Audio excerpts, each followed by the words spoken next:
Hi, welcome to Let's Talk Climate. I'm Ben Fulgencio-Turner, the Director of the Climate for Health program at ecoAmerica. For years, we've been partnering with the National Student Nurses Association and the Alliance of Nurses for a Healthy Environment. Both are absolutely committed to ensuring that nurses have the tools to engage on climate and health, and I was really excited to talk with both a nursing professor and a nursing student about their experience on working around this in the clinical education process.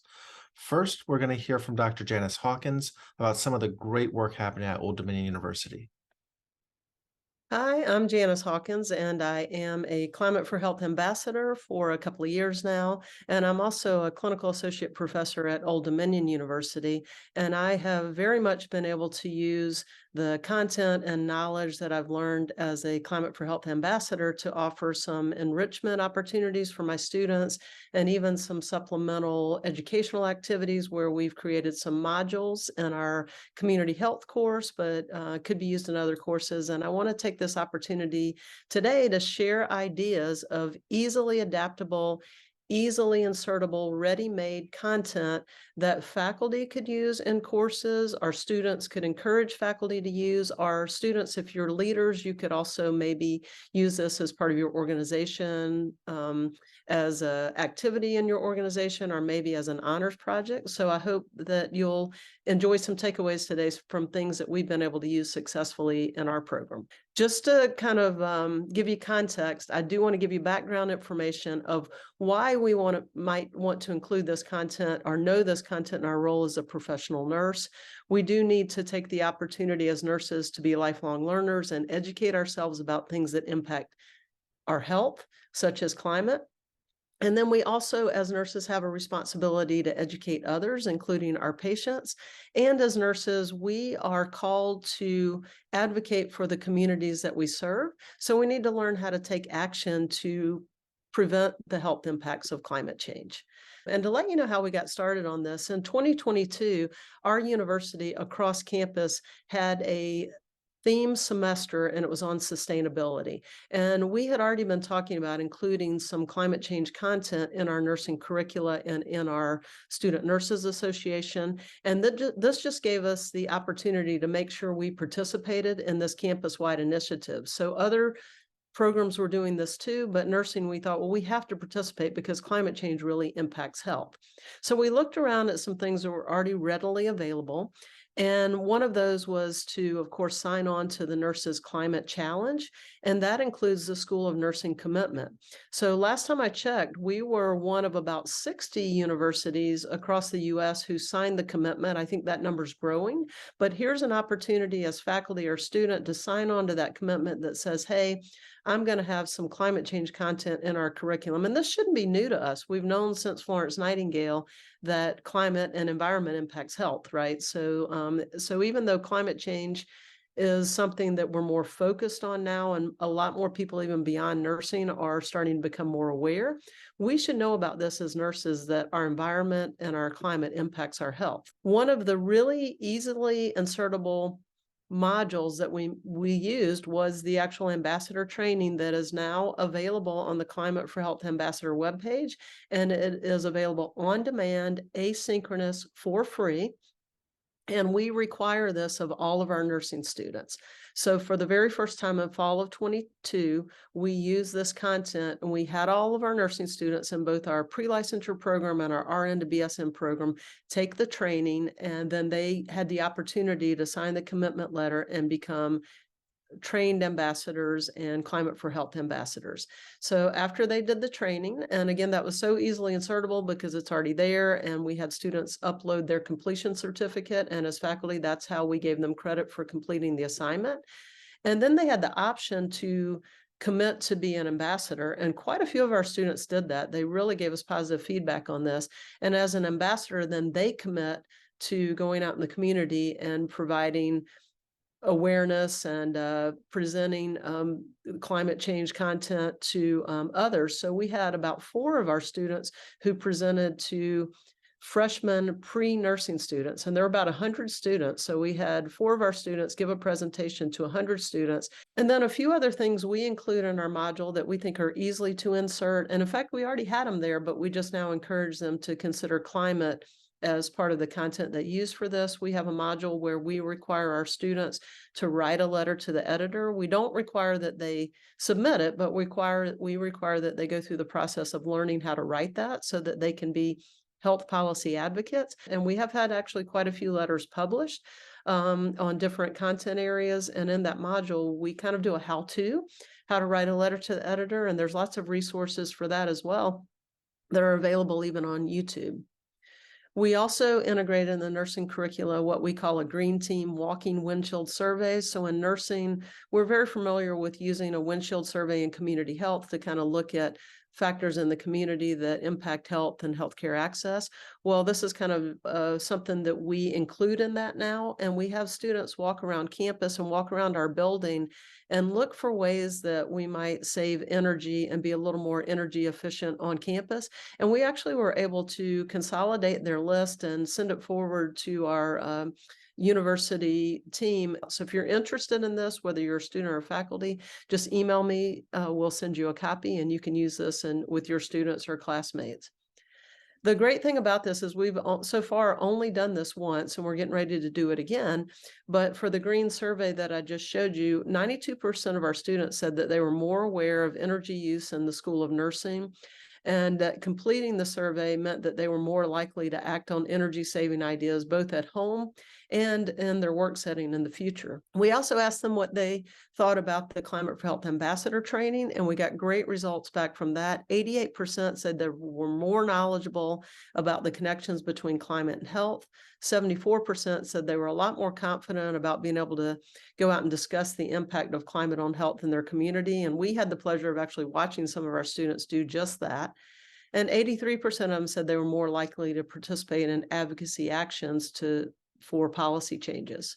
And we also were able to submit for a small grant that gave us an opportunity to plant trees in the School of Nursing. So our students came out and did that. And then for the non-nursing students that were there, not only did we plant the trees, but then the nursing students told them about the impact that the tree planting would have on the environment and on climate. We also, with a few of our students, we encouraged them to share what they had learned and do a poster. And so they developed a poster that they presented, they submitted, and they were accepted for the National Student Nurses Association meeting that was in Nashville. So they were able to present both a virtual and in-person poster. And I know you can't see all the words there, but it just gives you an example of an opportunity for enrichment for the students and for some scholarship. And this will really serve as a great example for in their ability to disseminate what they've learned. And I think it'll be a good something for students to share when they're maybe applying for graduate programs to show that they've already participated in scholarship. And then whether you're a student or faculty, if you're a student, please share these resources with faculty. There are so many things out there that you don't have to create or reinvent the wheel. They're already there for you. There's a free open access textbook that was written by Ruth McDermott Levi and others that has a lot of the content you can use already developed for you.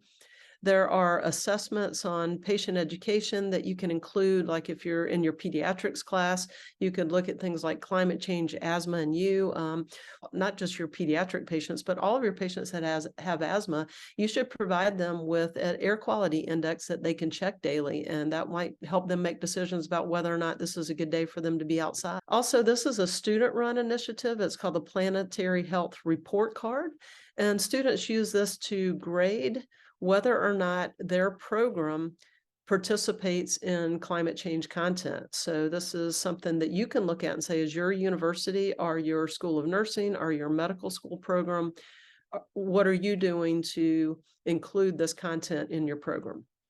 This is just an online from the Environmental Protection Agency. You can go in and do your own carbon footprint, and it takes you just a few minutes to do, and then gives you an idea of how you individually might change some of your habits to reduce your own carbon footprint. And then you can even do this at a higher level, such as an organizational level, and think about how maybe your university or hospital could reduce their carbon footprint.